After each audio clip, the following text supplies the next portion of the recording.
Obrigada. Agora, prosseguindo com nossa agenda, temos o prazer de introduzir um dos painéis mais aguardados do evento. Desafios Tecnológicos da Justiça Federal para 2024.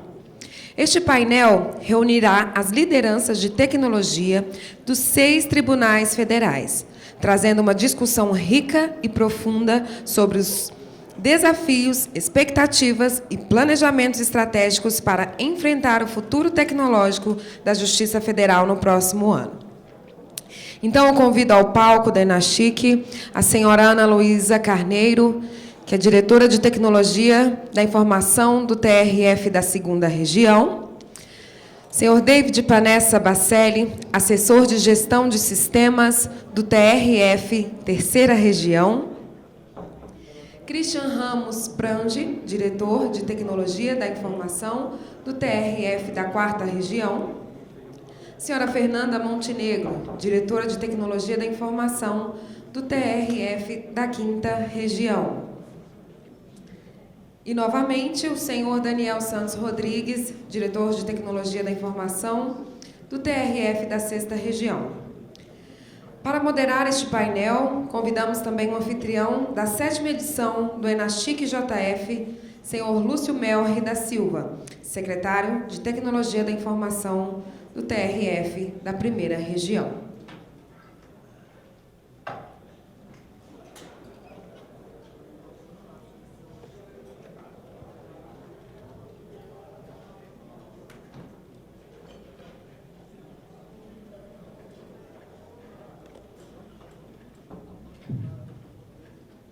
Vamos lá, pessoal. Mais uma vez, muito boa tarde a todas e a todos. É com imenso prazer que eu estou aqui hoje, na qualidade de moderador desse painel, dos meus queridíssimos amigos que integram o Sistema de Tecnologia da Informação da Justiça Federal. Eu participei do primeiro Enachic da Justiça Federal, lá no Conselho da Justiça Federal, em 2018. E participei das edições seguintes, né? Em 2020, como eu mencionei aqui no período da manhã, o Enachic foi realizado pelo TRF da 1ª Região de forma virtual. E agora a gente tem a oportunidade de fazer isso de forma presencial. Participei também, assim, não sei se a Fernanda estava lá, mas do primeiro Enachic, como foi mencionado aqui pelo Piccoli, no período da manhã, em 2014, no Tribunal de Justiça de Rondônia. Nessa oportunidade, eu estava no CNJ e fui convidado a participar. Então, assim, para mim, além da possibilidade de reencontrar os amigos e rever colegas aí de toda a Justiça Federal, tem ainda meus colegas dos tribunais superiores e conselhos superiores que estarão aqui também. É sempre muito gratificante, ainda mais eu que estou completando neste ano 40 anos de tribunal, sou servidor de carreira do Superior Tribunal de Justiça, adquiri o direito à aposentadoria e fui avô. Então, agora, no mês de abril, eu acho que isso é algo muito significativo para a minha vida. E eu vou iniciar aqui o nosso bate-papo, pessoal. Quando a gente olha as edições passadas do Enachic, e eu tive a curiosidade de pesquisá-las todas, eu observei que em todas as edições alguns temas foram recorrentes. Lembro lá que em 2018 a gente falava em processo eletrônico, nós falávamos em inteligência artificial, não era inteligência artificial generativa, mas já falávamos em inteligência artificial. Falávamos também em segurança da informação, a preocupação que naquela época nós tínhamos com prover serviços com segurança. E a gente observa que em todos os Enachics, né, é um tema que vem sendo tratado, não desde 2018, vem sendo tratado já há muito tempo, a gente sempre, esses temas são recorrentes, eles voltam. E aí eu queria perguntar para vocês, que vou começar aqui, não foi combinado, mas eu vou começar aqui pela Fernanda, do TRF da 5ª Região. Fernanda, por gentileza, se apresente e compartilhe um pouquinho aí sobre a situação do TRF da 5ª. Na verdade, foi combinado ao contrário. Eu dizendo assim, não, estou tranquilo, porque a 5ª sempre vem, 2ª, 3ª, 4ª. Mas, bom dia a todos, né? Boa tarde, né? Mais uma vez, agradeço a oportunidade de estarmos aqui novamente. A gente está sempre, eu acho que a Justiça Federal, a gente é bastante integrado, a gente está sempre, esse grupo aqui, a gente está sempre, pelo menos uma vez por mês, a gente está estamos sempre nos reunindo e a gente fica muito feliz de ter aqui a presença de todas as justiças, né? Cada um dentro dos seus tribunais. A gente com certeza é bastante integrado, né? Eu estou com todas as minhas 6 aqui, a equipe maravilhosa que a gente tem lá na Quinta veio prestigiar em peso, veio muita gente e obrigado ao apoio de todos os diretores de foro em relação a isso. Então, primeiro, eu estou muito feliz de estar aqui novamente, partilhando esse momento com vocês. E que não é o primeiro, como eu disse, né? Em 2018, lá no CJF, que foi a primeira edição, foi lá, já se falava desses desafios, né? E os desafios, assim, os temas não mudaram, mas os desafios, eu acho que intensificaram bastante, né? Segurança sempre foi um drama para a gente e agora potencializou, né? A inteligência artificial que veio como uma ferramenta para melhorar a produtividade, né, dos nossos magistrados e servidores, também potencializou toda a produtividade e tudo que é possível acontecer e com isso também potencializou os problemas de segurança que a gente vai ter. Então, na verdade, termina que o tema é o mesmo, mas num contexto completamente diferente, provavelmente muito, muito potencializado com o uso de tecnologia que foi, com a pandemia, bastante intensificado. Então, o que eu vejo assim, de grande diferença é a preparação da sociedade para receber tudo isso. Antes era, vamos dizer, um desejo nosso, era algo da tecnologia que a gente vinha estudando, o que estava acontecendo. E agora, nesse segundo momento, ao longo desses anos, a gente vê que a sociedade pede isso. E a gente precisa entregar, de alguma forma, cada vez melhor. E com mais segurança sempre, né? Então, na verdade, não com a chegada da IA generativa, que o boom aconteceu a partir da criação do ChatGPT em 22, é mais ou menos como em 98 veio o www, né? 2007, iPhone. E agora, em 2022, com a chegada do ChatGPT, é outra era, é outro momento. Lá em 2018, quando a gente conversava sobre IA, estava tudo muito começando o uso de IA comercial. E agora a gente está falando da IA generativa, onde a relação que a gente conversa com o computador mudou. A forma da gente conversar com o computador muda. E aí muda tudo. Muda o jogo completamente. E aí o grande desafio que eu acho que vem para a gente agora para frente é a gente entender como a gente vai jogar esse jogo, né? Junto com os nossos tribunais. Né? Isso não é um jogo jogado só pela TI, não é um jogo jogado só pelas áreas de negócio, é um jogo que tem que ser jogado muito em conjunto, para que a gente consiga entregar as melhores soluções que, de fato, resolvam as dores do cidadão, resolvam as dores dos nossos servidores, dos nossos magistrados. Né?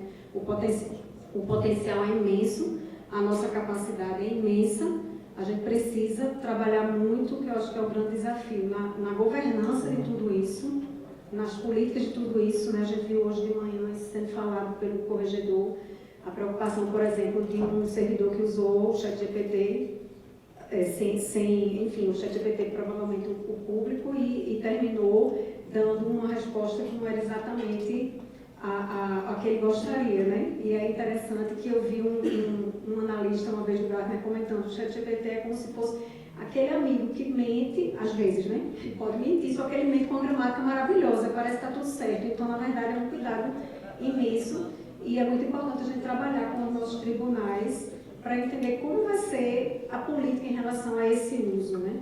Se vai ser institucionalizado e corporativo, né? Então, não usar, o que não usar, onde não usar. E a transparência disso tudo, onde está sendo usado, onde não está sendo usado, mas é algo que a gente tem que enfrentar e tem que participar junto, né, nesse conjunto. Temos que tomar a frente junto com todos que fazem parte da justiça e que bom que a gente está aqui para discutir isso tudo. É muito mais do que tecnologia. Novamente quebrando protocolos, eu passo a palavra para a Ana Luísa.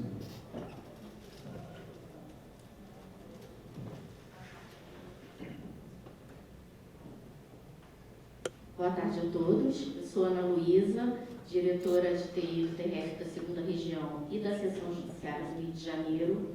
Eu hoje estou aqui nesse evento com o Anderson, que é diretor de sistema lá do tribunal, e com o Fabrício, que é o diretor de TI da Seção Judiciária do Espírito Santo.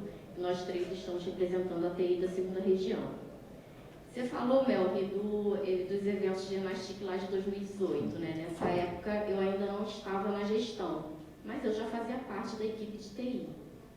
Então, o que eu percebo, assim, os desafios continuam, só que eles aumentaram, ao meu ver, assim, de forma exponencial. A demanda por tecnologia, ela só aumenta. E a gente tem que estar preparado para absorver, porque não tem como não usar. Quer dizer, quando que a gente imaginar que ia estar usando IA no judiciário? E já está todo mundo fazendo isso. Então, a gente tem que receber a tecnologia, a gente tem que estar preparado, a equipe tem que estar estudando, a gente tem que ter braço. Então, eu acho que o maior desafio é esse, realmente a gente dar conta dessa demanda toda, prestar um serviço com qualidade para a população, né, e conseguir manter isso tudo em funcionamento, que é um trabalho muito grande. A gente sabe quanto as nossas equipes se dedicam para que essa coisa toda aconteça. Segurança da informação, então, hoje em dia, né, toda hora risco de ataque, a gente recebe alertas, né, possibilidades de ataques, e a gente perde o sono, realmente, porque é uma coisa muito delicada. Então, eu acho que, basicamente, é isso, é esse aumento dessa demanda por tecnologia, porque não tem nenhuma área da instituição que não use tecnologia hoje. A gente sabe muito bem disso. De qualquer área, o tempo todo, precisa de uma solução tecnológica. Muito bom. E cada vez mais nossos serviços estão digitalizados, né? Então, cada vez mais a tecnologia vem para permitir que tenha uma atividade jurisdicional de forma mais séria e com qualidade mais séria. Davi, como é que estamos lá no TRF da terceira região? Boa tarde, Melvin, boa tarde a todos. Só antes me apresentando para vocês, eu não sou necessariamente da área de TI, eu vim da área de negócio, né, o cargo lá é uma assessoria de gestão de sistemas, e a gente até brinca, fala que é um tradutor e intérprete entre a área de negócio e a área de TI, então a gente faz essa conversa entre as duas áreas. Estou nessa posição já faz 10 anos, completei 10 anos agora, e isso faz com que a gente tenha algo diferenciado na terceira região, porque a gente tem um contato muito perto da área de negócio com a parte de TI. Durante esses 10 anos, a gente passou por um processo muito grande de conversão de processo físico para o eletrônico. Isso segurou muito a gente, então a gente teve dois represamentos de demandas muito grandes. A gente teve a necessidade de ir para o eletrônico, e ir para o eletrônico transformar esses processos que eram físicos ainda. Depois a gente passou por uma necessidade de ter um sistema único dentro da terceira região, que a gente caminhou para o PJE nesses 7, 8 últimos anos. E a gente tem essa avalanche externa que vem em cima da gente por novas tecnologias, novos desenvolvimentos, e a questão da segurança que é latente na terceira região. A gente, nos últimos 2 anos, 3 anos praticamente, sofreu 3 ataques hackers, um ataque de DDoS, um ataque de ransomware e um ataque dentro do PJE de credenciais de acesso. Os 3 foram mitigados na raiz, não chegaram a causar efeito nenhum, mas a gente viveu na pele o que é realmente ter um problema de segurança da informação dentro da instituição. Lógico, medidas foram adotadas em decorrência disso, mas eu diria que a gente não perde só o sono. No ataque do PJE a gente perde alguns quilos também. Foram 10 quilos em um ataque hacker em uma semana. A gente vai discutir um pouquinho mais sobre essas questões relacionadas à segurança da informação. E Christian, como é que o TRF4 foi tão bem falado aqui, a experiência do TRF4 com o PRO, o sistema que está sendo, que foi adotado pelos tribunais também, a questão de segurança da informação, como é que você vê aí os desafios tecnológicos aí no ano de 2024?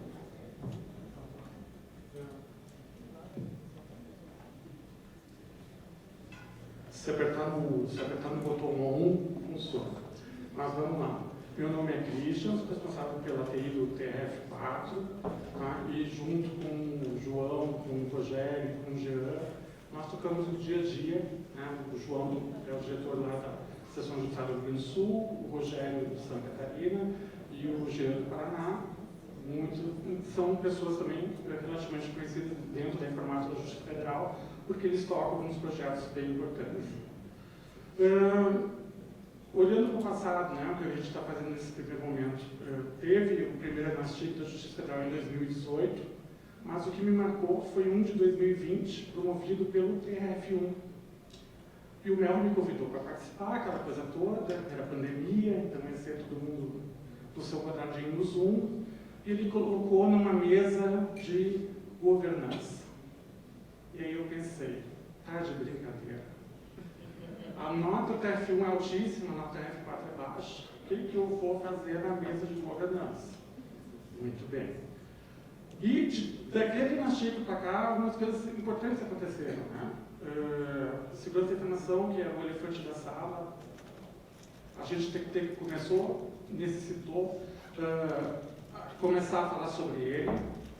Tivemos muitos incidentes de segurança, alguns atingindo algumas instituições aqui do Poder Judiciário, e tivemos que começar a tratar, né? Não que não fosse prioridade, mas era uma prioridade mais ou menos assim, vamos fazer uma política, como se política resolvesse os problemas, necessariamente resolvesse os problemas de segurança. 2020 também é onde entra em vigor a Lei Geral de Proteção de Dados. E eu não sei, a impressão que eu tenho nesse caminho todo, olhando o LGPD, que o Judiciário não se adequou. Não sei se poderia dizer isso, né? Mas não fez, acho que, o trabalho correto lá de realmente de proteção, de preservação de dados pessoais. Fora isso, então, teve ali no final de 22 e 23 essa explosão da IA generativa, chat GPT, etc e tal, e realmente começou uma avalanche. E toda vez que acontecem esses ciclos, até é engraçado, né? As pessoas batem lá na informática e elas querem alguma coisa, é a expressão do desejo. Elas querem resolver o seu problema. E elas fazem de todas as formas. Falando no corredor, por telefone, mandando um processo no SEI. Esses dias até chegou lá para mim uma vara criminal de Porto Alegre que quer transcrição automática das audiências fidedignas. E aí eu peguei no fidedigno. O que é fidedigno? Nós vamos ter que dizer. Alguém vai ter que dizer para a informática, coitado, o que é fidedigna, porque tem muita solução de transcrição, mas quais que eles acham que são fidedignas?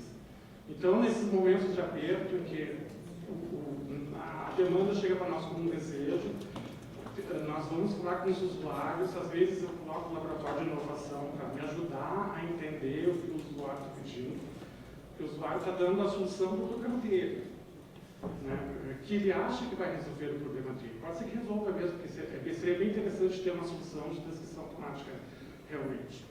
Mas, chega assim, o desejo, sem a gente fazer um tratamento antes, para nós fica bastante complicado. Mas, estamos em 2024, a poeira baixou um pouco, já tem as primeiras experiências, principalmente com o ChatGPT, já sabemos que ele, para fazer um lero elegante, é muito bom, mas às vezes, lá no tribunal, ele já inventou, por exemplo, jurisprudência, até desembargadores já inventou, porque afinal precisava colocar um desembargador ali, daí ele chutou o nome, porque ele vai ver qualquer nome. Então, eu acho que são os desafios que ficam, né? São os desafios que tem hoje. E tem aqueles que são os de sempre. Nós temos um problema crônico de falta de pessoal.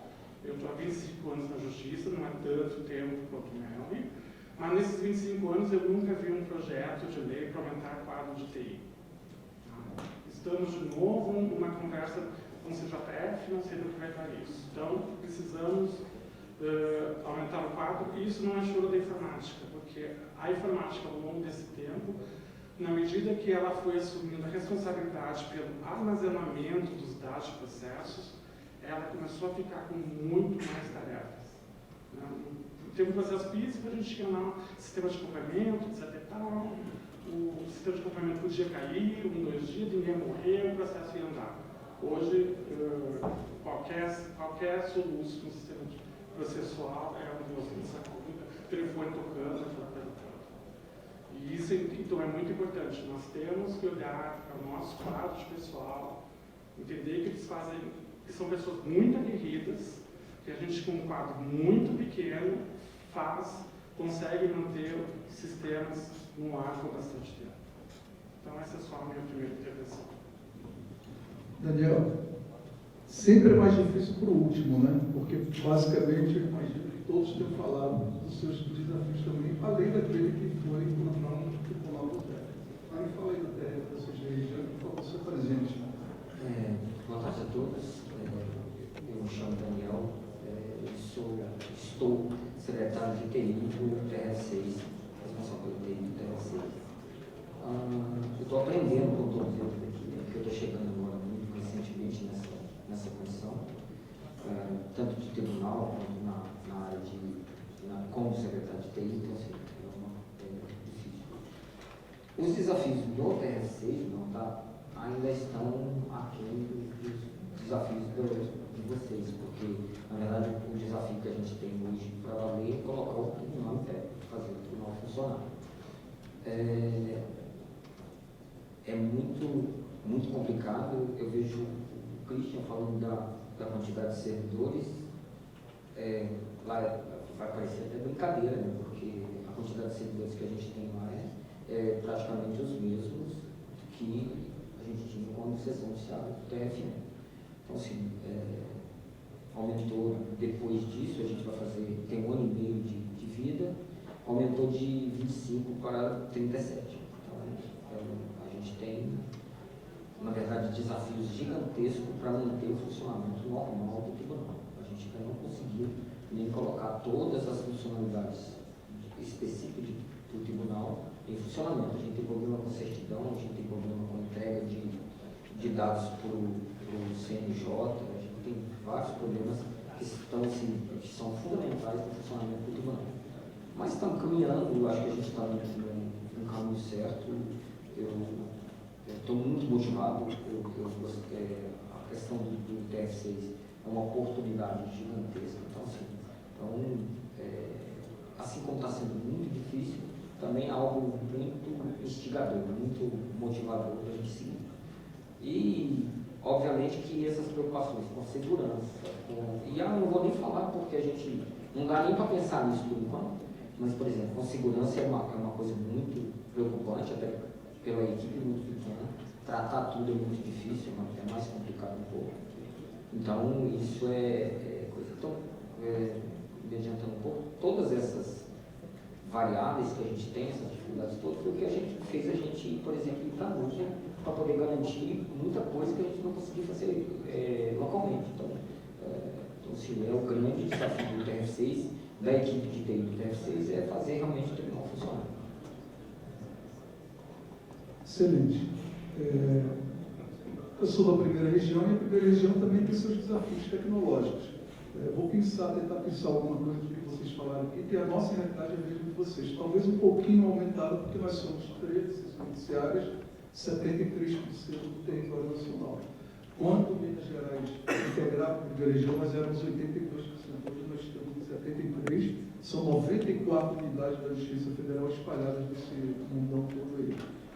Preocupação com segurança, nós fomos vítimas de um ataque em 2020. Felizmente não foi um ataque hacker, não houve, na verdade, o hacker conseguiu expor o conteúdo de algumas tabelas que eram públicas, mas isso fez com que a equipe tivesse que se mobilizar para mudar o processo de avaliação de qualquer serviço colocado em produção. Nesse caso específico, era uma aplicação que nem era mais utilizada no âmbito da primeira região, mas cujo endereço estava lá publicado. Então, ele entrou por ali, conseguiu invadir conteúdo, mais uma vez, público de tabelas, mas isso fez com que a partir dali, isso em dezembro de 2020, a partir dali, todos os serviços e sistemas do tribunal passam por uma análise criteriosa, tanto de código quanto de infraestrutura. A aproximação entre a unidade gestora e a unidade técnica, felizmente nós estamos conseguindo, e na última gestão foi implementada a figura do gestor único dos sistemas processuais, os sistemas tanto de primeiro quanto de segundo grau, que hoje o papel é exercido pelo Dr. Naider. Até então nós tínhamos 2 gestores, um que atuava, por exemplo, quando a gente falava de sistemas judiciais, um atuava no primeiro grau, o outro atuava no segundo grau. E aí você tinha que ter alguém dizendo qual era a prioridade, se era uma demanda do primeiro ou do segundo. E hoje não, o Dr. Naider hoje ele é um gestor de sistemas, não só judiciais, mas ele atua em todos os sistemas, e isso facilitou demais a comunicação da TI com a área de negócio. Ao mesmo tempo, nós temos carência, sim, de servidores. O Tribunal Regional Federal da Primeira Região tem aqui no quadro de pessoal da Primeira Região 120 servidores. Esse número sempre varia, infelizmente sempre para menos. Semana passada nós tivemos um servidor que saiu do tribunal, porque ele era analista judiciário aqui, área de informática, ele foi para o TST, analista judiciário em informática, ele decresceu 5 níveis na sua carreira, mas por quê? Porque, em tese, e eu acho que não é em tese, a qualidade de vida no trabalho lá para ele seria muito melhor, porque nós somos, como eu mencionei, 13 unidades. Mas, felizmente, a gente tem algumas notícias boas, que a gente espera que se concretize. O CJF tem um projeto em andamento para a criação de 408 cargos na área de tecnologia da informação. Ainda não se definiu como é que vai ser a distribuição desses 408. Eu espero que seja proporcionalmente ao território nacional.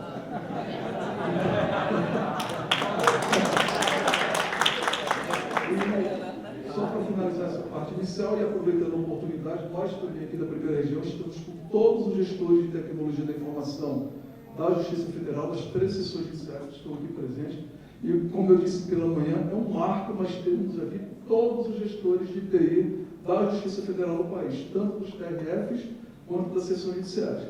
Eu já combinei com os gestores da Primeira Região que no intervalo a gente vai tirar uma foto aqui. Mas vamos estender o convite para todos os gestores de TI da Justiça Federal, para a gente fazer esse registro histórico. E o Piccoli, né, que vem estar colaborando com isso, merece lá seus aplausos também. Mas agora, pela manhã, foi muito bem colocado aqui pela Fernanda, né? Inclusive ela citou a fala do nosso corregedor, quando ele manifestou aquela preocupação com a ética, né? Ética na aplicação da inteligência artificial generativa. E citou, inclusive, um caso, que é um caso que aconteceu aqui na Primeira Região. Nós tínhamos aqui a desembargadora Gilda, presidente da SMAF, falando aqui do papel das escolas, do ensino, da capacitação, etc. Nós vimos a desembargadora Mônica, do TRF da Sexta Região, falando da experiência lá na produção do EPROC, e agora à tarde, nessa brilhante palestra que vocês fizeram, Daniel, você e o mundo, vocês trouxeram um pouco mais de informações acerca da implantação, da adoção dos serviços em nuvem, aliás, prática que está sendo feita aqui também na Primeira Região. Eu não vou me alongar com relação a isso, porque a gente tem, doutor Romário, amanhã um painel que vai falar dos nossos cases.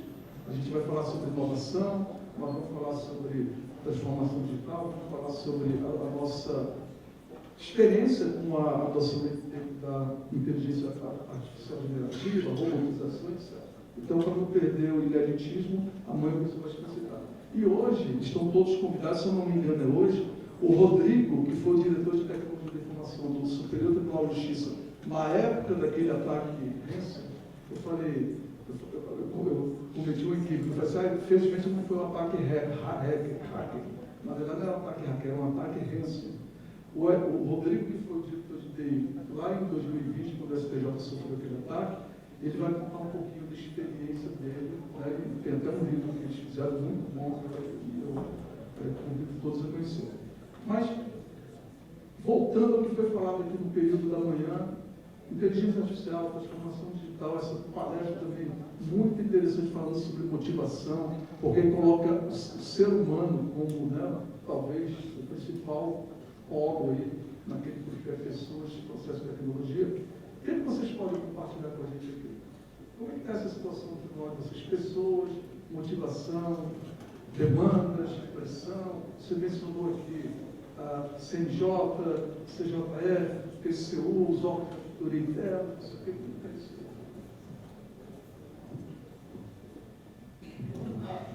Para facilitar, começando agora pelo Daniel. Bom, isso é uma coisa, uma demanda que a gente tem muito forte, como a gente não consegue atender adequado, então isso dá uma pressão muito grande interna, para a gente poder conseguir atender todas essas demandas. Na verdade, o TF6, de uma hora para outra, ganhou não sei quantas resoluções do CNJ para cumprir, porque uma delas praticamente eram tratadas porque era uma sessão judiciária.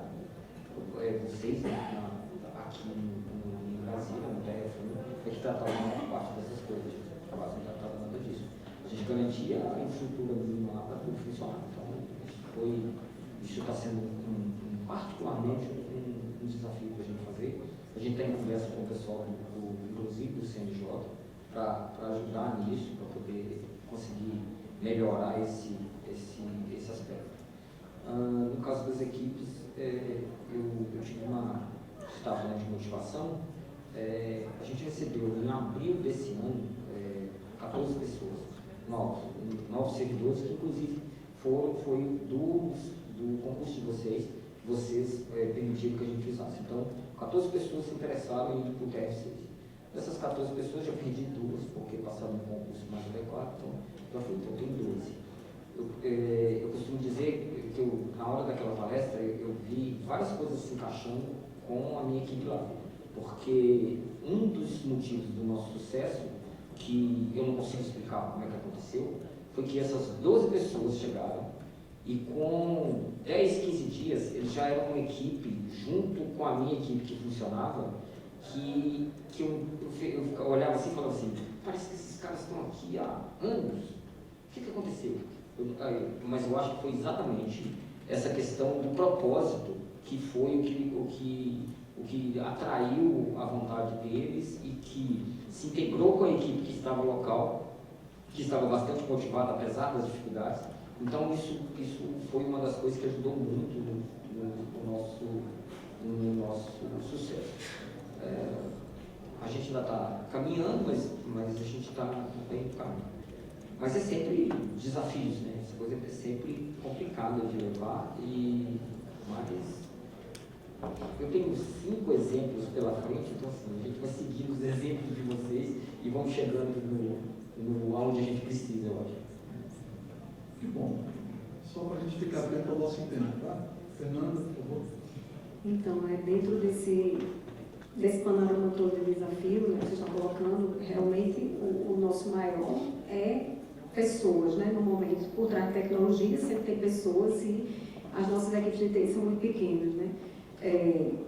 Por incrível que pareça, o nosso tribunal é menor, quer dizer, nossa região, né? Somos 100 sessões, mas nosso quadro é menor ou igual ao do TF6 ainda. Então, estou há 17 anos na Justiça aguardando várias tentativas de projeto de lei que tivemos, se Deus quiser, essa daí vai sair, que não venham aos 400, mas qualquer coisa a gente vai ser muito bom. Mas a gente não pode ficar esperando, né, essa transformação de estrutura, de cargos, de orçamento. Isso aí a gente tem que fazer com o que tem e ir entregando e transformando nossas equipes e tentando extrair a paixão e a motivação para que todo mundo consiga fazer mais com menos. E eu acredito que, justamente, quem gosta de tecnologia, toda essa inovação, a gente está fazendo parte de tudo isso, é algo que motiva e que a gente consegue. Obviamente, todas as equipes estão extremamente estranguladas, mas eu costumo dizer que a luta é grande, mas a paixão é maior ainda. Então, é muito importante que a gente consiga sair do liquidificador para respirar, para que a gente consiga enxergar que aquilo ali que a gente está fazendo vai entregar um serviço melhor para o cidadão, vai de uma forma diferente e tentar ver soluções alternativas, né? Por que não a gente começar a pensar na IA generativa para geração de código e de scripts? Eu acho que isso é algo que a gente pode estar fazendo em paralelo à nossa luta por cargos. Isso aí é sempre, né? Isso aí é como se fosse uma constante, mas acho que a gente tem que pensar no uso da IA generativa também interno, né? Então o Gartner coloca que em 2030 a IA generativa vai estar com uso diário, todo mundo vai usar de alguma forma.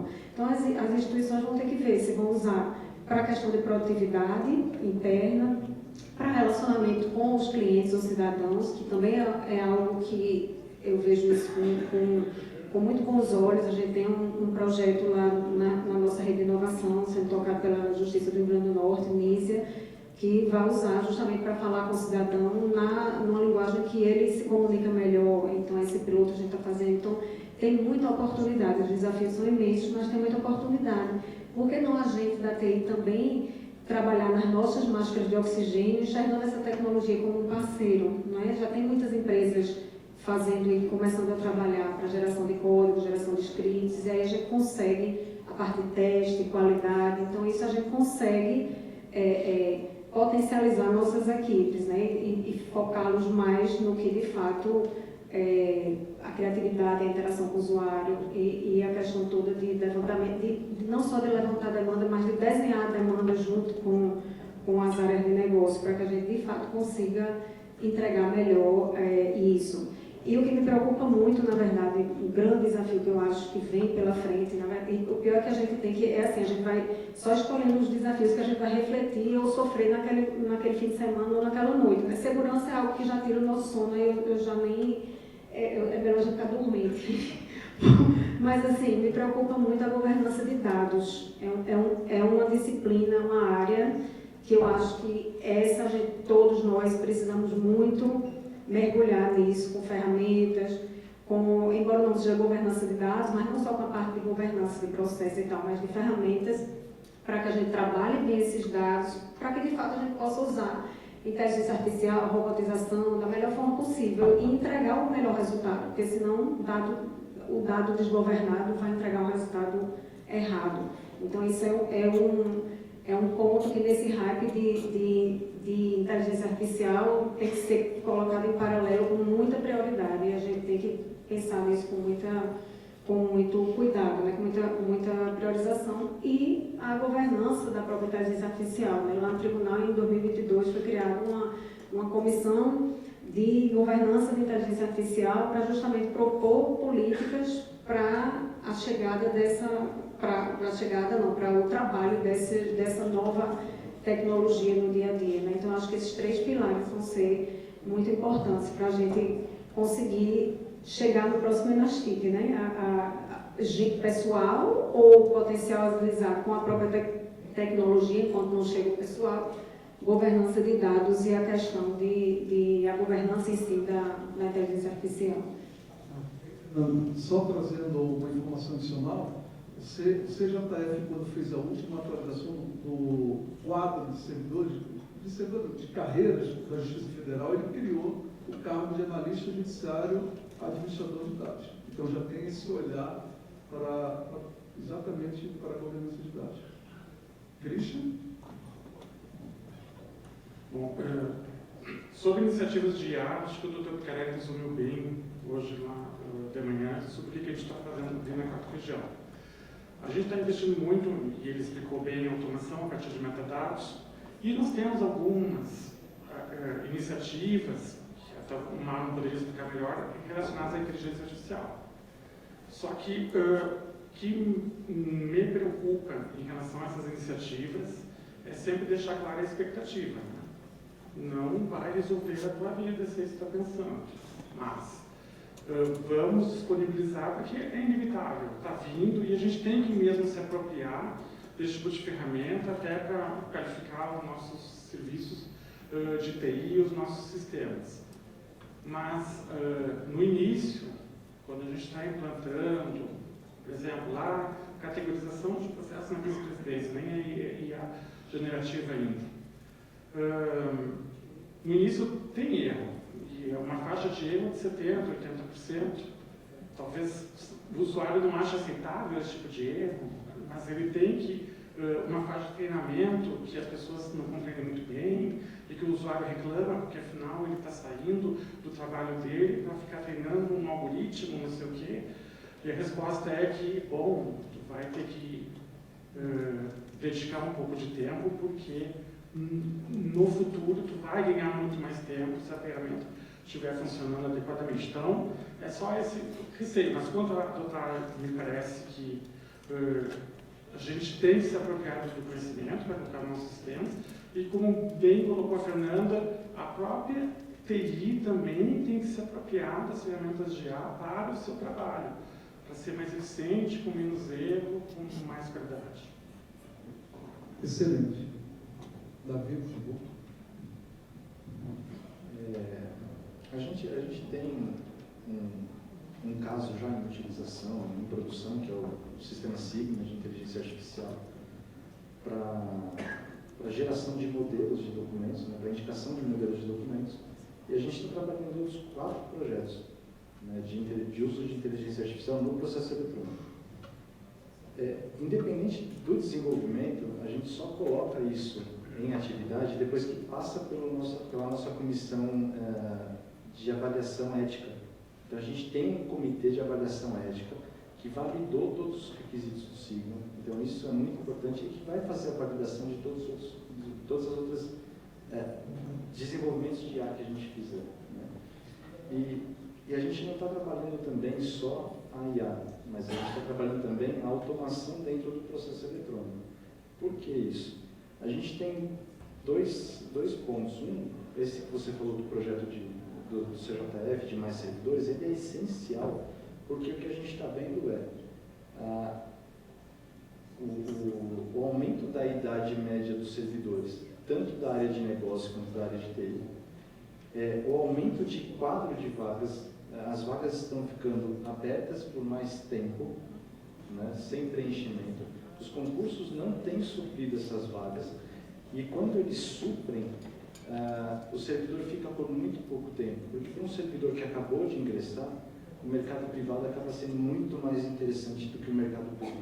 Ele vai ter muito mais possibilidade de prosperar do que ele enxerga a curto prazo, ali, a médio prazo no serviço público. E a gente começa a perceber uma mudança também no nosso público da área negocial. A gente começa a ver servidores que são novos, claro, que estão começando a vir com conhecimento em TI.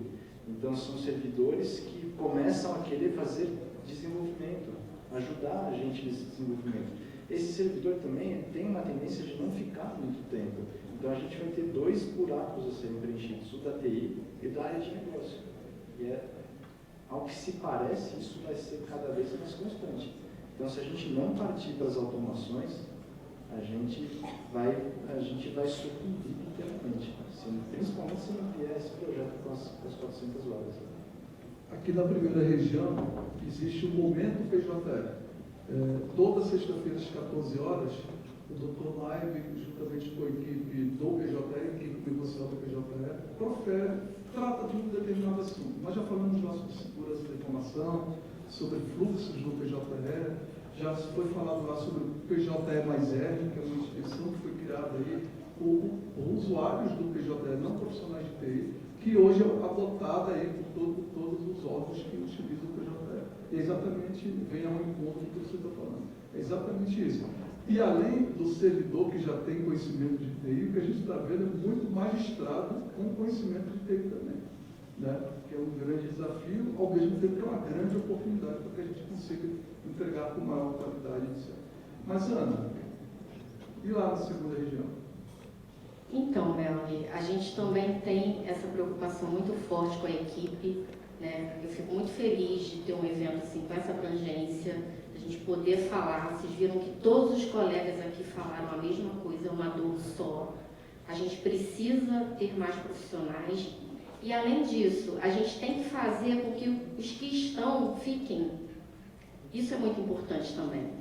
Lá no tribunal, a gente está fazendo uma iniciativa bem interessante que a gente chama de TI do futuro. Nós pegamos todos os profissionais que entraram da pandemia para cá, eles não tiveram chance de interagir com a secretaria toda. Né? Então, muitas pessoas eles não conhecem, muitas áreas eles não conhecem. Então, percebendo isso, nós estamos fazendo um trabalho, reuniões, onde eles começam a pesquisar e apresentar como que a secretaria funciona. Então, eles mesmos fazem as entrevistas com os gestores, a gente marca, eles apresentam a área, e aí os gestores tiram dúvidas deles, a gente orienta de como é que funciona a TI. No nosso caso, nós temos 2 casas, né? Nós somos Tribunal e Seção do Rio. Então, cada casa tem uma maneira diferente de funcionar. Então, como é que é essa dinâmica? Né? Isso não tem nenhuma iniciativa privada, ninguém conhece esse ambiente. Então, a gente precisa passar para eles como é que é esse funcionamento e também para eles conhecerem as várias áreas, porque eles podem não estar tão satisfeitos em um lugar, mas ter um interesse maior numa outra área. E para a gente, assim, é muito importante que a pessoa esteja bem, se sentindo bem, porque ela vai fazer um trabalho melhor. Então, a gente tem essa preocupação de colocar a pessoa para entregar o melhor possível. Né? Então, tem sido um trabalho assim, bem interessante que a gente tem feito lá. E eu queria falar também, rapidamente, que o tempo está acabando, né? sobre inteligência artificial, nós conseguimos, na última reestruturação, criar uma área específica de inovação, e dentro dessa área de inovação a gente criou um setor de inteligência artificial. Então a gente conseguiu ter um grupo, tudo bem que pequeno, porque foi o que conseguimos, mas um grupo focado em estudar essas novas tecnologias. Isso fez diferença para a gente. Nós estamos trabalhando, como Maria Carolina falou mais cedo, o projeto do Dr. Guilherme está caminhando por conta dessa estrutura que a gente criou. Então, é uma coisa que tem dado certo. E eu queria fazer também aqui um último comentário, falar de uma coisa muito positiva que eu acho que a Justiça Federal vem fazendo, esse grupo do CIJUS, né, que é um grupo que a gente troca bastante, como a Fernanda falou. Eu acho que o trabalho colaborativo tem sido muito bacana. A gente vai agora, nesse semestre, implantar um sistema nacional de RH. Esse sistema vai funcionar no ambiente da nuvem da Justiça Federal, quer dizer, ele não está nos tribunais. Então, a gente não vai ter esforço de sustentar, a gente vai otimizar recurso. Os desenvolvedores, né, nós cedemos, cada tribunal cedeu alguns desenvolvedores e eles estão trabalhando de forma nacional. Isso tem otimizado muito o trabalho. Além disso, a gente tem também as contratações conjuntas, que eu acho que é uma coisa que adianta muito o nosso trabalho. A gente começou devagar, já está aumentando. Então, a gente tem lá o TRF3 vai comprar Fire, o TRF2 vai estar junto, o TRF2 está comprando VMware. Tem vários órgãos conosco comprando. Então, a gente está, assim, nesse cenário difícil, a gente está se ajudando e está tendo um resultado muito positivo. Muito bem lembrado, Ana. Hoje, pela manhã, no painel do processo eletrônico, o que nós mais ouvimos foi colaboração, né? Foi a palavra ali que permeou todas as apresentações que foram realizadas. E eu ia mencionar também essa questão das contratações conjuntas. Nós temos 10 minutos, quem faz ao vivo, e aí eu vou abrir aqui, não foi combinado com a organização, que eles vão ficar empavorosos. Vamos abrir aqui para o plenário, quem quiser fazer algum questionamento ou alguma ponderação. Alguém? Levantem a mão. Por gentileza, se identifique e direcione a pergunta para um ou para todos. Fiquem à vontade. Lá atrás tem.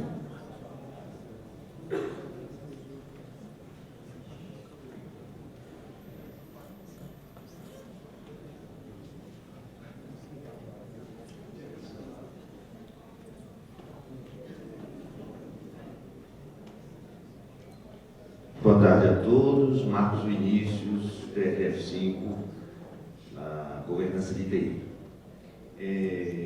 Muito se fala da questão da manutenção dos colaboradores da área de TI, na TI, valorizando-os, né? E havia uma orientação, salvo engano, até do CNJ em uma das suas resoluções, falando de haver um adicional para o pessoal de TI para que isso fosse servisse como estímulo, né, para que essa manutenção ocorresse. Houve algum progresso nesse sentido? Eu posso começar porque eu fui diretor de tecnologia da informação do CJF no período de 2016 a 2018, quando a gente iniciou um trabalho lá de criação de cargos e gratificação para a área de TI. Infelizmente, esse projeto não andou muito, ele foi remetido para o CNJ, aí eu era diretor de TI do CNJ quando o projeto chegou lá, e eu lembro que eu tive que chamar o Bento Júnior, que era o meu substituto lá, e Bento, dá um parecer favorável a isso, porque não tem nenhum sentido eu, Bel, dar um parecer favorável a eu, Bel, enquanto era diretor de TI. Mas, infelizmente, isso não andou. Depois, quando eu fui diretor de TI do CJF, novamente agora no período 2016, se não me engano, nós fizemos um trabalho intenso na Justiça Federal para a criação de uma gratificação específica para a área de TI. Infelizmente também não andou, mas a nossa proposta era criar uma gratificação dos mesmos moldes da gratificação do oficial de justiça. Porque quando a gente submeteu isso ao grupo, vocês lembram disso, assim, vieram ideias brilhantes, só que estourou o orçamento do Poder Judiciário, não era do orçamento do órgão, era do Poder Judiciário. Recentemente, lá no Sijus, que foi mencionado aqui, nós novamente solicitamos que esse processo de criação de alguma gratificação específica para a TI voltasse a tramitar. O diretor de TI do CJF, que é o Charles, que estará aqui daqui a pouco, já está aí o Charles? Olha lá o Charles. O Charles falou assim, grupo, tem o conhecimento de uma gratificação desses moldes que está sendo criado no âmbito do Poder Executivo. Vamos aguardar a criação lá para a gente aprender com eles e a gente vai colocar isso para tramitar novamente a CJF. Conclusivamente, o que nós temos é a intenção de todos os servidores para que se crie uma gratificação, mas lembrando que a resolução do CNJ não fala em criação de gratificação, ela fala em valorização do servidor da área de TI. Mas na hora do painel do Charles, que está ali, aí você faz a pergunta. Mais algum questionamento, pessoal? Nenhum questionamento? Então, sim? Não? Então, nós temos 6 minutos, que é 1 minuto para cada um. Então, assim, 1 minuto e eu corto o microfone. Vamos começar lá pela Marisa, por favor. As suas palavras finais. Bom, queria agradecer ao TRF1 e à Escola de Magistratura por essa acolhida, a equipe do JX por mais esse evento. É sempre muito enriquecedor para a gente poder contar aqui as nossas dificuldades e trocar ideias. Queria agradecer, mandar um abraço para a equipe de TI, né, dizer para eles que assim, eu tenho muito orgulho do trabalho que eles fazem lá e que para mim é uma honra poder representá-los aqui hoje. Eu queria, além de corroborar o que foi falado em relação ao TRF1, a Escola de Magistrados, agradecer também a toda a equipe de TI do TRF3, representada aqui pelo Daniel.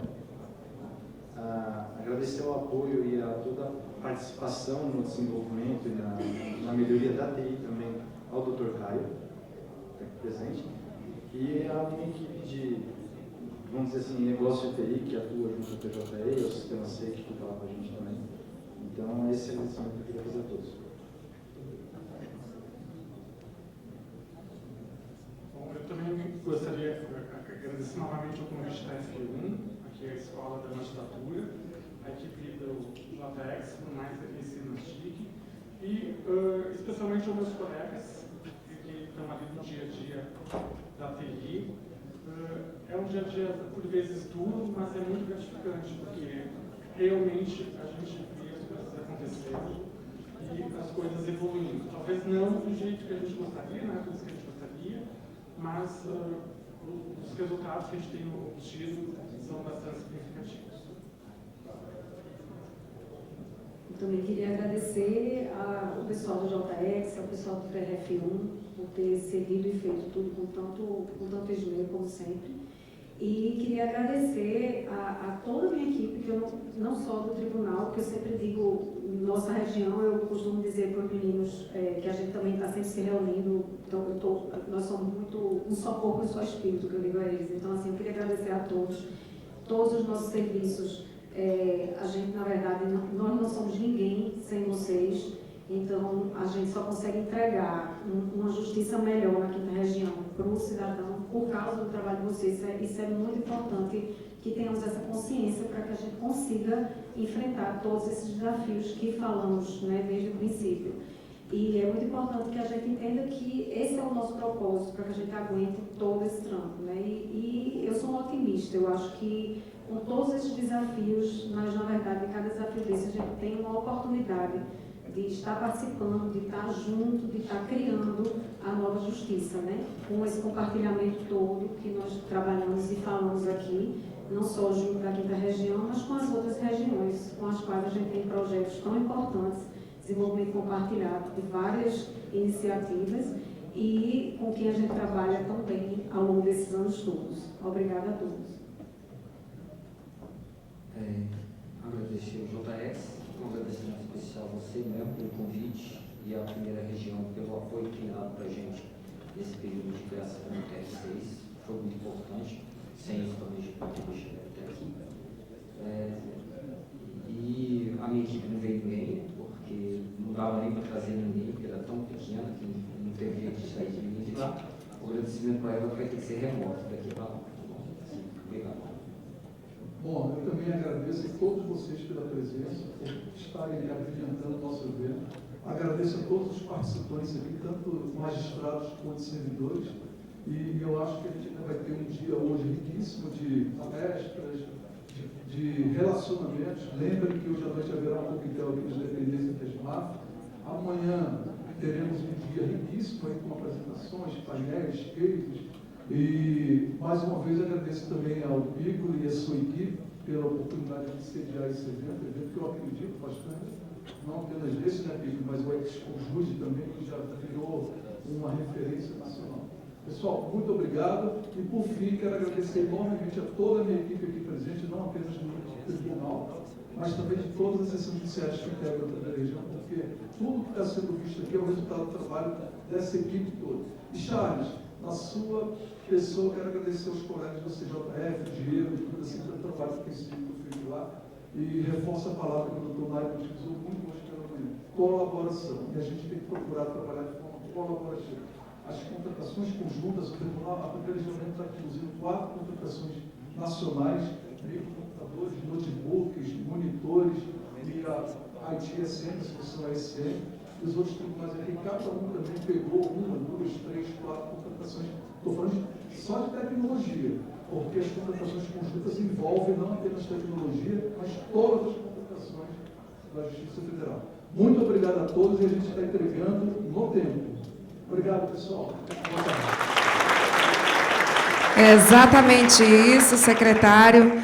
Estamos certos de que as discussões de hoje contribuirão significativamente para moldar um futuro mais inovador e eficiente para a Justiça Federal.